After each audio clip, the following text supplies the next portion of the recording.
1 Mayıs Emekçilerin Uluslararası Birlik Mücadele ve Dayanışma Günümüz kutlu olsun. Bizler Türkiye'nin bütün emekçiler, işsizler, yoksullar, kadınlar, erkekleri, gençleri, yaşlıları, engelleri, meslek sahipleri ve sivil toplum kuruluşları olarak bütün dünya emekçileriyle birlikte bugün yine 1 Mayıs'ta birlikteyiz. Koronavirüs salgını nedeniyle kitlesel kutlama imkanı olmasa da 1 Mayıs ekranlarında, illerin meydanlarında her yerdeyiz. Merhamet, bereket ve mağfiret ayı Ramazan ayının milletimiz ve bütün İslam alemine hayırlara vesile olmasını diliyoruz. Hak iş olarak bu 1 Mayıs'ta kısa çalışma ödeneğinin yararlanma koşullarının daha da esnetilmesini istiyoruz. Bütün süreçte uygulanan fesih yasaklarının olumlu buluyor. Bununla birlikte ücretsiz izin uygulamalarının istismar edilmesine hayır diyoruz. Bütün sağlık emekçilerimizin için eşit haklar istiyoruz. Taşerondan kadroya geçen emekçilerin TİS sürecinin öne çekilmesini istiyoruz. Geçici ve mevsimlik işçilerin sorunlarını çözümü istiyoruz. Tüm emekçileri için daha fazla iş güvencesini istiyoruz. Örgütlenmenin önündeki engellerin kaldırmasını istiyoruz. İşlerinde iş sağlığı ve güvenliğin tedbirlerin daha da yaygınlaşmasını istiyoruz. KİT kurumlarında HBS çalışanı %70 şartlarına takılanlara kadro istiyoruz. Bizler güçlü, güzel yarınlar için, haklarda daha gülecek için, sağlığımız için, iş güvencemiz için, işimiz ve ekmeğimiz için yine ve yüksek sesle haykırmak için meydanlardayız. Bu zor süreçte iş başında fedakarca, cesur ve özveri ile çalışan, başta sağlık çalışanlarımız, sağlık, gıda, banka, taşıma, güvenlik, temizlik, haberleşme, basın, petrol ile kamu kurum ve özel bütün sektörlerdeki bütün emekçi kardeşlerimizin gönülden haykırıyor, teşekkür etmek için buradayız.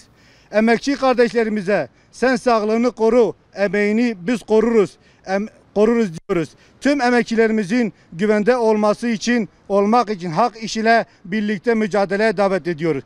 Daha fazla danışma, daha çok emek, daha çok önemli, daha çok iş güvenliği ve daha çok Türkiye için 1 Mayıs'ta yine meydanlardayız.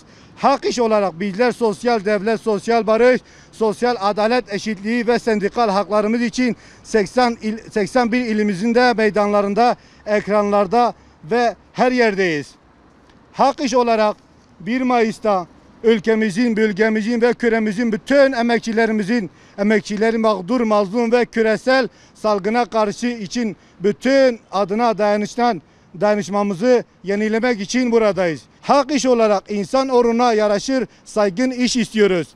Vergi adaletsizliğinin giderilmesi, ücretlerdeki yüksek vergi diliminin düşürülmesi ve askeri ücretin insan onuruna yaraşır olmasını istiyoruz.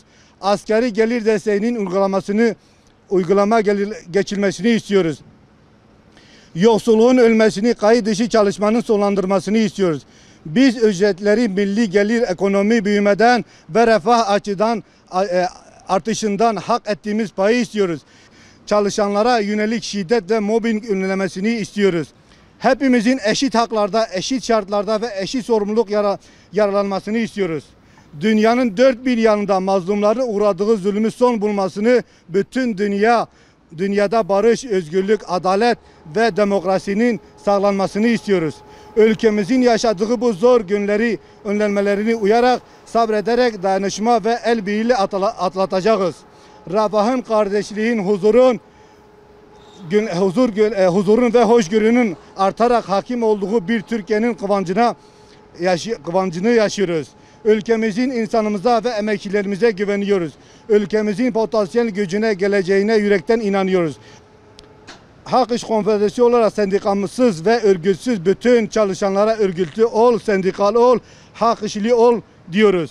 Güçlü izolasyon, sağlık Türkiye diyoruz. Zor günler geçsin diye sonra yine meydanlarda buluşacağız. Emekçilerin yine coşacak güzel günler bekliyoruz.